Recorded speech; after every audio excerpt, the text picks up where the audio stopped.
বাবা রবি, আজ কদিন থেকে আমার শরীর তেমন একটা ভালো লাগছে না।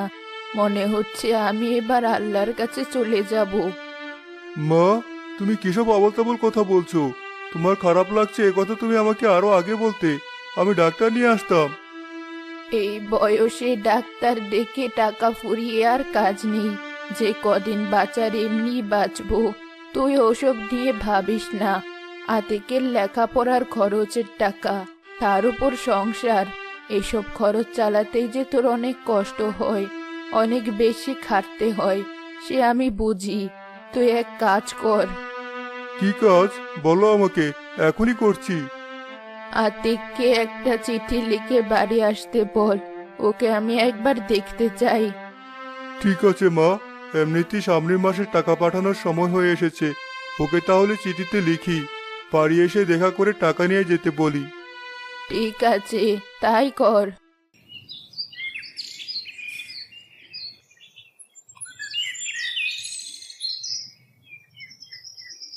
একই মা, তুমি ঘরে শুয়ে আছো? সেই কখন থেকে আমি তোমাকে ডেকে চলেছি, কিন্তু তুমি সাড়া দিচ্ছ না। কি হয়েছে তোমার? এমন করছো কেন? এসেছিস বাবা? আমি তোদের জন্য সে কখন থেকে অপেক্ষা করছি। মনে হচ্ছিল আর তোদের সাথে কথা বলাই হবে না। একটু চুপ করো মা, তোমার কিছুই হবে না। ডাক্তার ওষুধ দিলে এখনই তুমি ঠিক হয়ে যাবে। তার হবে না। তোমার মা এখন মৃত্যুর একেবারে কাছে। এসব চেষ্টা করে লাভ হবে না। তার চেয়ে ভালো তোমরা তার সাথে একটু কথা বলো। সে কি বলতে চায় শোনো। আমি এখন যাই। যখন তখন তার প্রাণ চলে যেতে পারে। তাকে আর বাঁচানো সম্ভব হবে না।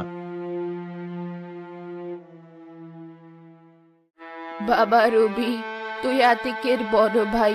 তুই ওকে এখন যেমন দেখে রাখিস, সবসময় এভাবেই দেখে রাখিস।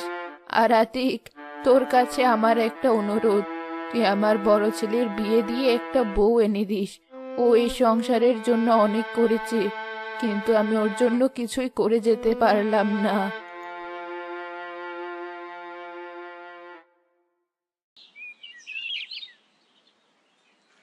ভাইয়া, মা মারা গেছেন বেশ কিছুদিন হলো। আমিও চাকরি করছি। দিন যত বাড়বে আমার ব্যস্ততাও বাড়বে। তাই এখনই মাকে দেওয়া কথা আমি পালন করতে চাই। তোমার বিয়েটা দিয়ে নিশ্চিত হতে চাই। যদি বিয়ে করতে হয় তাহলে আমি একা বিয়ে করব না, তোকেও করতে হবে। দুই ভাই তাহলে একসাথেই বিয়ে করব। এটা তো আমারও দায়িত্ব। বেশ, তবে তাই হবে। দুই ভাইয়ের বিয়ে হওয়ার পর বছর ঘুরতেই দুই ভাইয়ের ঘরে দুজন মেয়ে সন্তান জন্ম নেয়।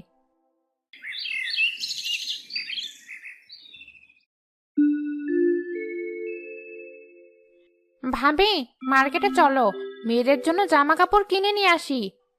কি বলছিস? ওদের জামা কাপড় আছে, আরো কেন কিনতে হবে? এই কটা জামা কাপড়ে হয় নাকি? আরো লাগবে। আর কিছু খেলনাও কিনতে হবে। দেখো না বড় লোকদের ছেলে মেয়েরা কেমন খেলাধুলা করে। কিন্তু আমাদের তো অত টাকা নেই। তাছাড়া ছোটবেলা থেকে ওদের স্বাভাবিকভাবে মানুষ করতে হবে, না হলে পরে ওদের চাহিদার সাথে আমরা পেরে উঠবো না। তোমার যা ভালো মনে হয় তুমি তাই করো। আমি আমার মেয়েকে ওভাবেই বড় করব। ও যা চাইবে তাই দেব।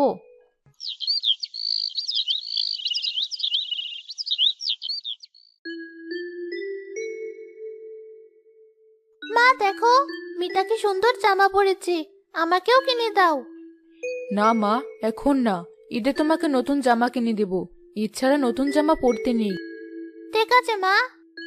মা, পাখি জামা চাইলো, ওর মা না করলো। তুমি আমাকে না করো না কেন? তুই আমার একমাত্র মেয়ে, তোকে আমি না করব কেন? তুই যা চাইবি তাই হবে। পাখি, আয়, আমার কাজে একটু সাহায্য কর। এগুলো তো তোকেও শিখতে হবে। ঠিক আছে মা, আমি এখনই করে দিচ্ছি। তুমি মেয়েকে দিয়ে তো কাজ করাও কেন ভাবি? দেখো না আমার মেয়েকে দিয়ে আমি কোনো কাজ করাই না। সবারই কাজ শেখা উচিত, আর এখন যদি না শিখে পরে কি করে করবি? তোমার যত আজগুবি কথা। আজগুবি কথা নয়, তোরও উচিত মিতাকে কাজ শেখানো। এসব কথা বলেও বলবে না। আমার মেয়ে আদরে বড় হবে। ওর বাবা কম টাকা ইনকাম করে না যে ওর এসব কাজ শিখতে হবে। বেশ তো, তোর যা ভালো মনে হয় তাই কর। শোনো, আমি আর তাদের সাথে থাকতে পারবো না। ওদের মতো ফকিরের মতো চলতেও পারবো না। থাকলে আমার মেয়েটাও ওদের মতো হয়ে যাবে। তুমি এসব কি কথা বলছো? থাক আতিক, জোর করিস না। প্রতিদিন অশান্তির চেয়ে ভালো ও যা চায় তাই কর। আমাদের যেভাবে চলে চলবে। কি থেকে কি হয়ে গেল কিছুই বুঝলাম না। যা হয় ভালোর জন্যই হয়। আমাদের যা আছে তাই দিয়ে চলবে।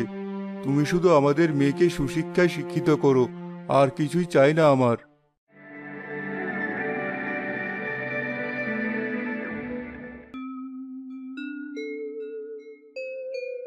আজকে মিতার জন্য সুন্দর সুন্দর কটা জামা, জুতা আর সাজগোজের জিনিস নিয়ে আসবে।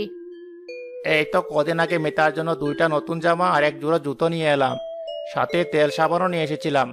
আজ আবার এসব কেন? ওগুলো কি ছিঁড়ে গেছে? ছিঁড়ে গেছে মানে? ছিঁড়বে কেন? আর না ছিঁড়লে কি কিনে দেওয়া যাবে না? এসব কি বলছো তুমি? আমরা কি মানুষের মতো ফকির, নাকি কিপটে যে মেয়েকে নাই নাই স্বভাবে বড় করব? আমরা আমাদের মেয়েকে সব দেব, যখন যা চাইবে তাই দেব। একটাই তো মেয়ে। তাই বলে এভাবে মেয়েকে অভ্যাস করানোটা কি ঠিক হচ্ছে? তুমিও কি দিন দিন তোমার ওই ফকির স্বভাবের ভাই ভাবির মতো হয়ে যাচ্ছ? ওসব কিপটিমি আমার সাথে চলবে না কিন্তু। যা বলেছি তাই করবে। আমি আর আমার মেয়ে একটু ঘুরতে বের হব। বিকেলবেলা একটু খোলা হাওয়া না খেলে ভালো লাগে না।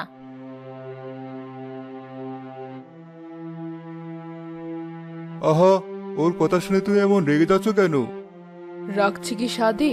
ও ইচ্ছে করে আমাকে এসব কথা শোনাচ্ছে। তোমার কামাই রোজগার একটু কম বলে ও সবসময় আমাকে সেসব নিয়ে কথা শোনায়, কিন্তু ভুলে যায় ওর স্বামীকে এত বড় তুমি করেছো, তাই আজ এত ফুটানি করতে পারে। তুমি ওর কথা শুনতে যেও না। যা করছে করতে দাও। একদিন ঠিক নিজের কর্মফল পাবে। তুমি আমাদের মেয়েকে ঠিক মতো বড় করো, তাতেই হবে।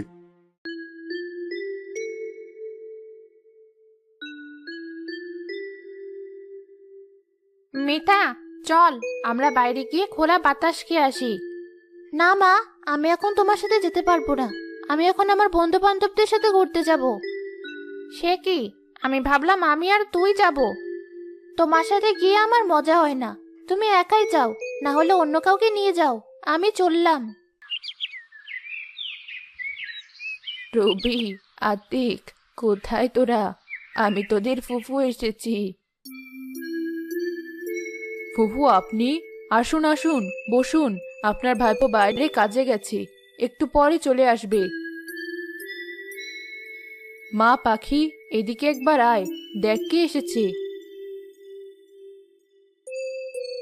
আসসালামু আলাইকুম দাদিমা, কেমন আছেন আপনি? খুব ভালো আছি, তোরা কেমন আছিস? আমরাও ভালো আছি দাদিমা। এই শরবতটা খেয়ে নিন, অনেক দূর থেকে এসেছেন। এটা খেলে আপনার ভালো লাগবে। বাহ বৌমা, মেয়েকে তো খুব সুন্দর শিক্ষা দিয়েছো। তার ব্যবহারে আমি মুগ্ধ হয়ে যাচ্ছি। যেমন মিষ্টি দেখতে, তেমন মিষ্টি ব্যবহার, আবার মুখে মিষ্টি কথা। সবই আপনাদের দোয়া। ঘর দুয়ারও দেখছি একদম চকচক করছে। তা এগুলো কি তোমার মেয়ে করে? হ্যাঁ, ঘরের এসব কাজ ওই করে। বাহ, শুনে বেশ ভালো লাগছে। এর আগে শুনলাম তোমার মেয়ে লেখাপড়ায়ও ভালো। হ্যাঁ, দোয়া করবেন ও যেন মানুষের মতো মানুষ হতে পারে। অবশ্যই। রবির মনে হচ্ছে আসতে একটু দেরি হবে। হ্যাঁ দাদিমা, আজ হাটবার তো, বাবার আসতে একটু দেরি হতে পারে। বেশ, আমি তাহলে ততক্ষণে আতিকের ঘর থেকে একটু ঘুরে আসি, ওদের সাথেও একটু দেখা করে আসি। ঠিক আছে ফুফু, আপনি দেখা করে আসুন। আমি ততক্ষণে আপনার জন্য কিছু রান্না করি। রাতে কিন্তু আমাদের এখানেই খাবেন। ছোট দেবর চাকরি করে বলে তার ওখানে থেকে যাবেন না কিন্তু। তুমি যে কি বলো বৌমা, ওর ওখানে আমি খাবো না, একটু পরে চলে আসবো।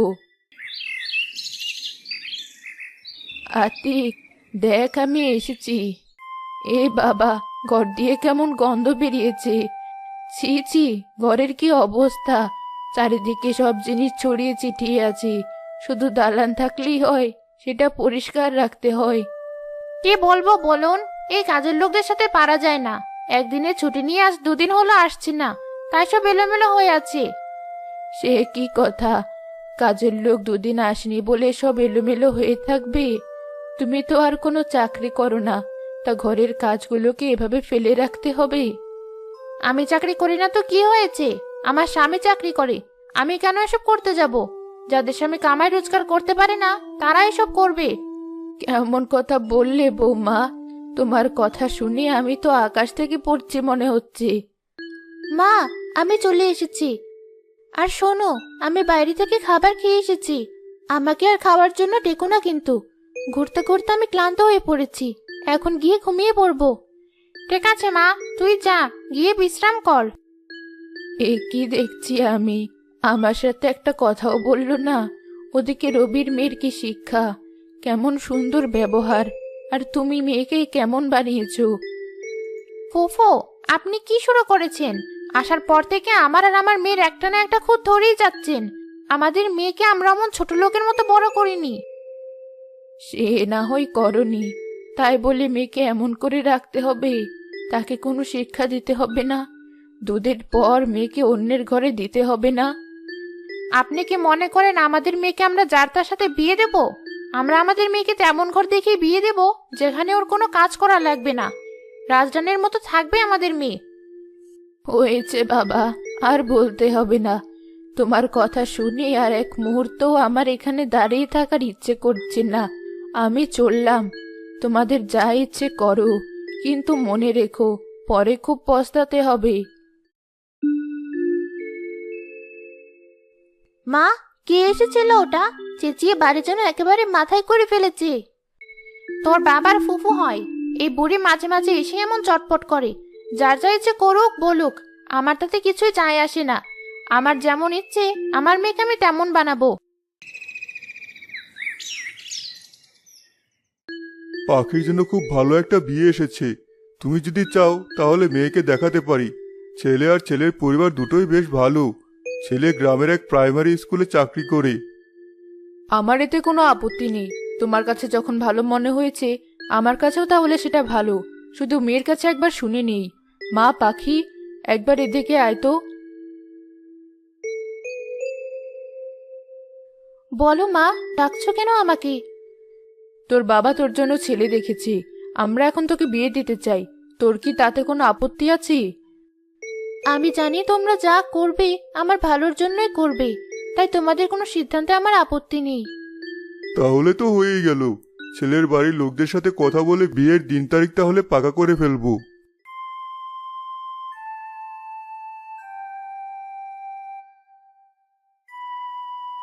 এমন গাল ফুলিয়ে বসে আছো কেন? মনে হচ্ছে খুব রেগে আছো। যত তাড়াতাড়ি পারো আমাদের মেয়ের জন্য একটা ভালো ঘর দেখে ছেলে খুঁজে নিয়ে এসো। মেয়েকে বিয়ে দিয়ে দেব। কি বলছো? তোমার মাথায় হঠাৎ মেয়েকে বিয়ে দেওয়ার ভূত চেপে বসলো কেন? তোমার ভাই মেয়ের বিয়ে ঠিক করছে গ্রামের স্কুল মাস্টারের সাথে। আমাদের কিছু বলেনি, পাড়ার লোকের মুখে শুনলাম। আমরাও মেয়ের বিয়ে দিয়ে দিব, আর দেখিয়ে দেব বিয়ে কাকে বলে। এমন ধুমধাম করে বিয়ে দেব, সারা গ্রামের মানুষ হতভম্ব হয়ে যাবে।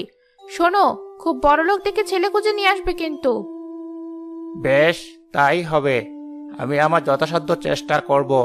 এমনিতেও তুমি মেয়েকে যে স্বভাবে বড় করেছো, সাধারণ কোনো পরিবারে গিয়েও মানিয়ে নিতে পারবে না। তাই মেয়ের কথা চিন্তা করে হলেও ভালো করে দেখতেই হবে।